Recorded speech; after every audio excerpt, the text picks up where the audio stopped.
Hello friends, मैं हर्षा शुक्ला आप सभी लोगों का हर्षा क्लासेस में बहुत बहुत स्वागत करती हूँ। और फ्रेंड्स, आज मैं डीएलएड चतुर्थ सेमेस्टर के पेपर 2 शैक्षिक प्रबंधन एवं प्रशासन से बहुत ही महत्वपूर्ण प्रश्नों के साथ हाजिर हुई हूँ फ्रेंड्स। और ये प्रश्न आपकी परीक्षा के लिए बहुत बहुत उपयोगी साबित होंगे, तो पूरा वीडियो ध्यान से देखें, एक भी क्वेश्चन स्किप नहीं करेंगे, क्योंकि यहाँ पे मैं महत्वपूर्ण प्रश्नों की सीरीज लेकर के आई हूँ। तो फ्रेंड्स, पहला क्वेश्चन है, प्रशासन की कोई एक परिभाषा दीजिए। बहुत ही महत्वपूर्ण प्रश्न है। तो इसके आंसर में लिखेंगे कि प्रशासन एक ऐसी क्षमता है जो अनेक एवं प्रायः विरोधी सामाजिक शक्तियों का एक आंशिक रूप से इस ढंग से समन्वय करती है कि वे एक ऐक्य के रूप में कार्य कर सकें। नेक्स्ट क्वेश्चन नंबर 2 है फ्रेंड्स, अच्छे प्रशासन के लिए क्या अनिवार्य है। तो इसका आंसर होगा कि अच्छे प्रशासन के लिए योजना का पूर्व निर्माण करना आवश्यक है। नेक्स्ट क्वेश्चन है फ्रेंड्स, शैक्षिक प्रशासन की मुख्य आवश्यकताओं के 2 कारण बताइए। तो पहला कारण है शैक्षिक उन्नति तथा दूसरा है फ्रेंड्स शिक्षण प्रक्रिया में सुधार। नेक्स्ट क्वेश्चन है फ्रेंड्स, प्रशासन का क्या अर्थ है।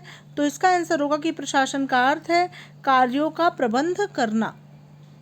नेक्स्ट क्वेश्चन नंबर 5 है, प्रबंधन क्या है। तो प्रबंधन वह निष्पादन कृत्यशीलता है जिसका संबंध प्रशासकों द्वारा निर्धारित प्रशासकीय नीतियों को कार्यान्वित करने से है। नेक्स्ट क्वेश्चन नंबर 6 है फ्रेंड्स, प्रबंधन की परिभाषा दीजिए। तो इसका आंसर होगा कि प्रबंधन औपचारिक रूप से संगठित दलों में व्यक्तियों के द्वारा तथा उनके साथ मिलकर काम कराने व करने की कला है। नेक्स्ट क्वेश्चन नंबर 7 है, प्रबंधन की मुख्य विशेषता क्या है। तो इसका आंसर होगा कि प्रबंधन व्यक्तियों के कार्य करने की कला है। इसमें व्यक्तियों तथा कार्यकर्ताओं के समूह में संगठित रूप से कार्य कराया जाता है। नेक्स्ट क्वेश्चन नंबर 8 है फ्रेंड्स, शैक्षिक प्रबंधन की कोई एक परिभाषा दीजिए, या शैक्षिक प्रबंधन से आप क्या समझते हैं। तो इसका आंसर होगा कि शैक्षिक प्रबंधन एक ऐसी कला और सुव्यवस्थित वैज्ञानिक प्रक्रिया है जो किसी संस्था के पूर्व निर्धारित उद्देश्यों की प्राप्ति में नेतृत्व, सहायता तथा मार्गदर्शन करती है। विलियम एच न्यूमैन के अनुसार किसी सामान्य उद्देश्य की पूर्ति के लिए किसी व्यक्ति के समूह के प्रयत्नों का मार्गदर्शन, नेतृत्व एवं नियंत्रण ही प्रबंधन कहलाता है। नेक्स्ट क्वेश्चन नंबर 9 है फ्रेंड्स, क्या प्रबंधन एक विज्ञान है।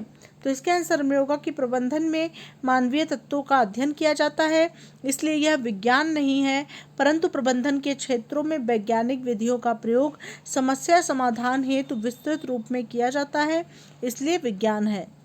नेक्स्ट क्वेश्चन नंबर 10 है फ्रेंड्स, क्या प्रबंधन एक कला है। तो इसके आंसर में लिखेंगे कि प्रबंधन विज्ञान में कुछ ऐसे सिद्धांत हैं जो कुछ सीमा तक सर्वत्र लागू किए जाते हैं, परंतु उनको लागू करने में प्रबंधक को विवेक, अनुभव तथा विज्ञान का पर्याप्त सहारा लेना पड़ता है। यही प्रबंधन का कला पक्ष है। नेक्स्ट क्वेश्चन नंबर 11 है फ्रेंड्स, प्रबंधन के 2 नियम दीजिए। तो इसका आंसर होगा कि प्रबंधन के 2 नियम है। पहला नियम है नीति निर्धारण का नियम और दूसरा है फ्रेंड्स कार्य विभाजन का नियम। नेक्स्ट क्वेश्चन नंबर 12 है, प्रबंधन की मुख्य प्रक्रिया क्या है। तो इसका आंसर होगा नियोजन, प्रशासन तथा पर्यवेक्षण प्रबंधन की मुख्य प्रक्रियाएं हैं। नेक्स्ट क्वेश्चन नंबर 13 है, कक्षा 2 में पढ़ाई जाने वाली पाठ्य पुस्तकों की संख्या तथा नाम बताइए। तो इसका आंसर होगा कि कक्षा 2 में पढ़ाई जाने वाली पाठ्य पुस्तकों की संख्या 3 है, जो निम्न है। पहला है क ल ख भाग 1 समेकित पुस्तक भाषा, दूसरा है पर्यावरणीय अध्ययन और तीसरा है गिनतारा गणित 2। नेक्स्ट क्वेश्चन नंबर 14 है फ्रेंड्स, प्रबंधन के 2 महत्व लिखिए। तो इसका आंसर होगा प्रबंधन के 2 महत्व निम्नलिखित है। पहला महत्व है शैक्षिक समाज के एक प्रभावी समूह के रूप में और दूसरा महत्व है उद्देश्यों तथा नीतियों के निर्धारण में।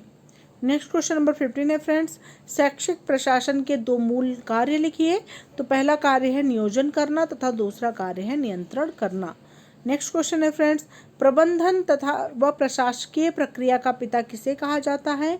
तो इसका आंसर होगा कि प्रबंधन तथा प्रशासकीय प्रक्रिया का पिता हेनरी फेयोल को कहा जाता है। नेक्स्ट क्वेश्चन नंबर 17 है, प्रशासन की विभिन्न प्रणाली का क्या अर्थ है। तो इसका आंसर होगा कि प्रत्येक प्रणाली के 3 प्रमुख तत्व अदा, प्रक्रिया तथा प्रदा होते हैं। अतः सिस्टम को चलाने के लिए कुछ इनपुट तत्व डालने होते हैं जो एक प्रक्रिया यंत्र से निकलकर आउटपुट में बदल जाते हैं। नेक्स्ट क्वेश्चन नंबर 18 है फ्रेंड्स, व्यवस्था या सिस्टम का क्या अर्थ है? तो इसका आंसर होगा कि व्यवस्था या सिस्टम एक अंतर क्रियायुक्त तत्वों का समूह है जिसमें पूर्व निर्धारित लक्ष्यों को पूरा करने हेतु समन्वित रूप से कार्य किया जाता है। नेक्स्ट क्वेश्चन नंबर 19 है फ्रेंड्स, हेनरी फ्योल के अनुसार प्रशासन के 5 तत्व लिखिए। तो इसका आंसर होगा कि हेनरी फ्योल के अनुसार प्रशासन के 5 तत्व हैं। पहला है नियोजन, दूसरा है संगठन, तीसरा है आदेश, चौथा है समन्वय, पांचवा है नियंत्रण की प्रक्रिया। नेक्स्ट क्वेश्चन नंबर 20 है, शैक्षिक प्रशासन के कोई 2 परिभाषाएं दीजिए। तो पहली परिभाषा डॉक्टर एस.एन. मुखर्जी के अनुसार शैक्षिक प्रशासन वस्तुओं के साथ साथ मानवीय संबंध की व्यवस्था से संबंधित होता है। दूसरा है फ्रेंड्स फॉक्स विश तथा रफनर के अनुसार शैक्षिक प्रशासन एक सेवा करने की गतिविधि है जिसके माध्यम से शैक्षिक प्रक्रिया के लक्ष्य प्रभावशाली ढंग से प्राप्त किए जाते हैं। नेक्स्ट क्वेश्चन नंबर 21 है, शैक्षिक प्रशासन के कोई एक महत्व बताइए। तो इसका आंसर होगा कि शैक्षिक प्रशासन नेतृत्व करने में सहायक है। उत्तम नेतृत्व के निर्माण में शैक्षिक प्रशासन का बड़ा महत्व है। नेक्स्ट क्वेश्चन नंबर 22 है फ्रेंड्स, शैक्षिक प्रशासन के 2 प्रकारों का उल्लेख कीजिए। पहला है एक तंत्रीय शैक्षिक प्रशासन और दूसरा है प्रजातांत्रिक शैक्षिक प्रशासन। नेक्स्ट क्वेश्चन नंबर 23 है फ्रेंड्स, प्रजातांत्रिक शैक्षिक प्रशासन की 2 विशेषताएं लिखिए। तो पहली विशेषता है शैक्षिक अवस्थाओं की समानता तथा दूसरी विशेषता है शिक्षा की व्यावसायिक स्वतंत्रता। नेक्स्ट क्वेश्चन नंबर 24 है फ्रेंड्स, एक तंत्रीय शैक्षिक प्रशासन की 2 विशेषताएं लिखिए। तो पहली विशेषता है निःशुल्क एवं अनिवार्य शिक्षा तथा दूसरी विशेषता है शिक्षा पर राज्य का एकाधिकार। नेक्स्ट क्वेश्चन नंबर 25 है, भारत के शैक्षिक प्रशासन की 2 प्रमुख समस्याओं का उल्लेख कीजिए। तो पहली समस्या है शिक्षा के प्रशासनिक ढांचे में लोकतांत्रिक मूल्यों की उपेक्षा और दूसरा है फ्रेंड्स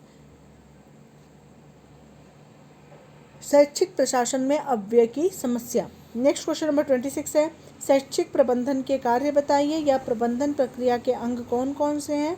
तो इसका आंसर होगा कि शैक्षिक प्रबंधन के कार्य निम्नलिखित हैं। पहला कार्य है नियोजन, दूसरा है संगठन करना, तीसरा है निर्देशन, चौथा है नियुक्ति करना, पांचवा है समन्वय, छठा है नियंत्रण, सातवां है एकीकरण, आठवां है संदेश वाहन, नौवां है फ्रेंड्स अभिप्रेरणा और 10वां है निर्णय लेना। नेक्स्ट क्वेश्चन नंबर 27 है, संगठन को परिभाषित कीजिए। तो मैकफार्लैंड के अनुसार एक निश्चित व्यक्ति के समूह द्वारा लक्ष्यों की प्राप्ति हेतु किए जाने वाले कार्यों को ही संगठन कहते हैं। नेक्स्ट क्वेश्चन नंबर 28 है, नियोजन में क्या उद्देश्य होते हैं। तो नियोजन के उद्देश्य हैं, पहला है प्रशासन मितव्ययता, दूसरा है पूर्वानुमान लगाना, तीसरा है फ्रेंड्स निर्धारित लक्ष्यों की प्राप्ति करना। नेक्स्ट क्वेश्चन नंबर 29 है फ्रेंड्स, प्रबंधन नियंत्रण की 2 विशेषताओं को लिखिए। तो पहली विशेषता है गतिशील क्रिया जो सतत चलती रहती है तथा दूसरी विशेषता है वैज्ञानिक सिद्धांतों तथा सांख्यिकीय तथ्यों पर आधारित होती है। नेक्स्ट क्वेश्चन नंबर 30 है फ्रेंड्स, प्रबंधन में नियंत्रण का क्या अर्थ है। तो इसका आंसर होगा कि शैक्षिक प्रबंधन की क्रियाओं के सुचारू रूप से संचालन को नियमित करने की प्रक्रिया को ही प्रबंधन में नियंत्रण कहते हैं। तो ये रहे फ्रेंड्स टॉप 30 बहुत ही ज़्यादा महत्वपूर्ण परीक्षा उपयोगी प्रश्न। अगर आप लोग को मेरा प्रयास अच्छा लग रहा है तो वीडियो को ढेर सारा शेयर करें, ढेर सारा लाइक करें और चैनल पे अगर अभी तक आप लोगों ने सब्सक्राइब नहीं किया, अभी आप लोग नए हैं तो बिल्कुल चैनल को सब्सक्राइब करना ना भूलें, क्योंकि यहाँ पर मैं बेहतरीन प्रिपरेशन कराने वाली हूँ डीएलएड के सभी सेमेस्टर्स को लेकर के।